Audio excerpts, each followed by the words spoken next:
Hi everyone, today in the middle of my commute I decided why not review this bag that I've been kind of waiting to review on a commute. I first made a video on this bag back in April and now I have to share some final thoughts on it as a final review. I thought instead of filming this inside at my desk to just actually show you what I have as I commute with it. So first off, I usually attach a hat here to the front of it. You can also attach a helmet using the fidlock closure for the roll top. Okay, so here we go. First off, the bag is a Commuting Element 30-liter backpack. It is primarily a photo backpack, but as I talked about in the first video back in April, I like photo bags because they have that organization that I really like in a bag. So we're gonna crack this thing open in a bit and I'll show you how I use it for my actual commutes. I'm right now, I work as a teacher, but today is a professional development day. So I just got done with the morning. Professional development was bike commuting back to my school to do some more work there, but I'm on lunch break right now. Couple things right when I got the bag.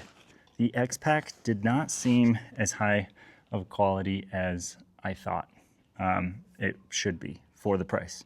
Granted, I got this bag for the purpose of review, thanks Commuting, so I did not pay for it, but I do have honest opinions on it, why I like it, why I don't, things like that. So the X-Pack just didn't seem, like I've had some chrome X-Pack bags, and the chrome X-Pack seems to be a little bit better. I know technically it's like the same material, but this, for whatever reason, seems a little bit less quality, if that helps you. There's a lot of features in this bag that I'll probably miss covering in this video because I do want to keep it somewhat short, basically run down how I use it, what I use it for.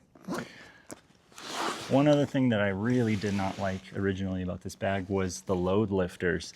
They were attached here on the inside of the zipper, or outside I should say, of the zipper for the main compartment, and a strap here on each of these shoulder straps.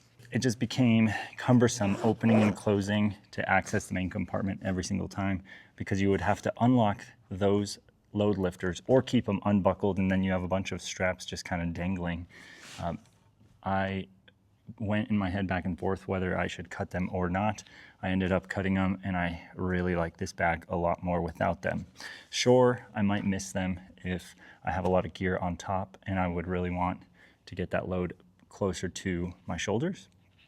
But for the most part, I don't miss them at all. They were kind of messy in my opinion. Okay, let's check out the outside pockets, what I use them for. Let me take off these gloves. It was a little chilly, it's not too bad now. In this pocket, I pretty much strictly keep Kindle reading device. Been trying to read more and look at my phone less. So, been reading a bunch of Kristen Hanna books, which I dig. Main pocket, or main outside pocket, I have my notebook, Write in the Rain notebook with my pen. Here's where I keep my wallet. I don't really like to ride with a bunch of things in my pockets, so usually wallet goes in here. Multi-tool, park tool, and this one will live in here. I don't need it on my bike or other bikes, it just lives in here. I have a lighter, some rechargeable batteries, my pencil case, all my pencils, pens, highlighters, whatever I need for my job, and my work keys. That is it for that. One of the pockets that I never used until recently was this long side pocket, and now I just keep some warm accessories, a couple buffs, a couple pairs of gloves, different sort of warmth. But yeah, that never knew what to do with that pocket until now, till recently. On the side, it has a big old water bottle holder. This one's larger than the opposite side because of the camera access on this side. On this side, I typically have a tripod. What I do love about this bag is that it has these clips up top. Without these, it's really unstable while carrying a tripod, so being able to clip it up there is nice.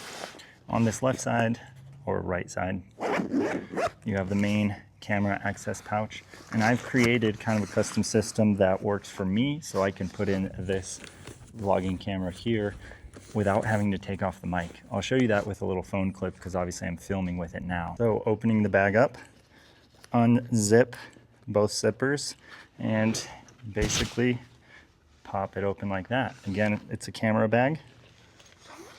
Oh, things are trying to slide out on me. Here I have my iPad.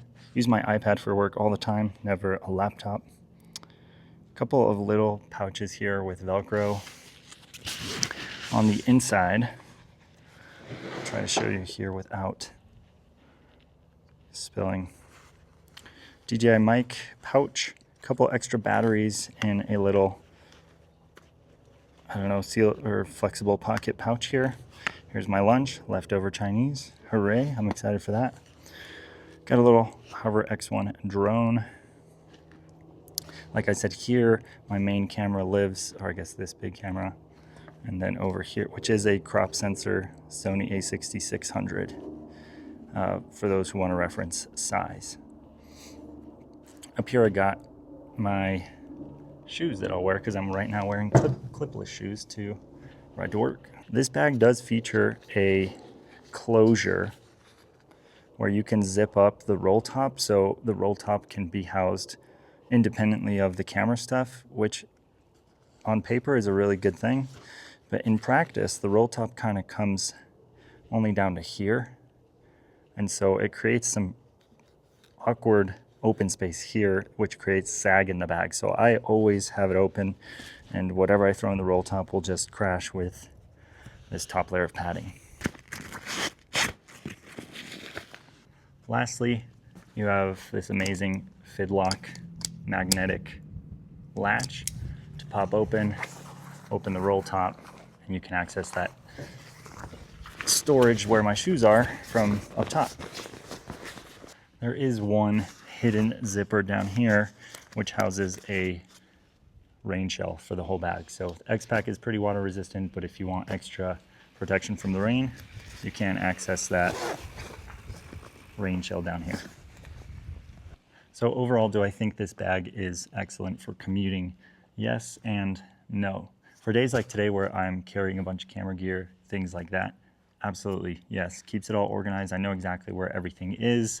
For other days though, I have found myself gravitating more towards like my GoRuck 20-liter pack, which is just a simple backpack. I mean, simple, but comfortable, and can easily house my iPad, my things I need. And most of the time, because my son does come to preschool at my location now, I take a bike with flat pedals, so the cargo bike, or I run into work and just throw the GoRuck bag in the stroller, or my running pack in the stroller. So sometimes I do think this bag is a little bit overkill for my needs, even though I do like the capacity for days like today. Would I recommend this bag? Yeah, I would. If you need something that is big and has organization. They do make this in a 20-liter version, which I would also recommend if you're looking for a smaller bag. Will I use this as my everyday bag? Yes and no. Most of the time, yes. Some of the time, no. If I think it's overkill, I won't use it. But I think it's very comfortable on the bike, riding on the bike, carrying a bunch of stuff. Like, it really distributes the load well on my back, and I don't have a ton of complaints about it. One thing I did forget to mention is they do come with a waist belt. So if you're going to be doing a ton of heavy bag lifts, like loading a bunch of camera gear in this and going into the mountains, hiking, whatever, you can attach that waist belt. I've never actually put it on just because I don't really use it for that. I did keep it though, in case I do have a project or something that requires hiking in somewhere deep, and then I'll gladly use it. All right, that's it for this video. Thanks for watching.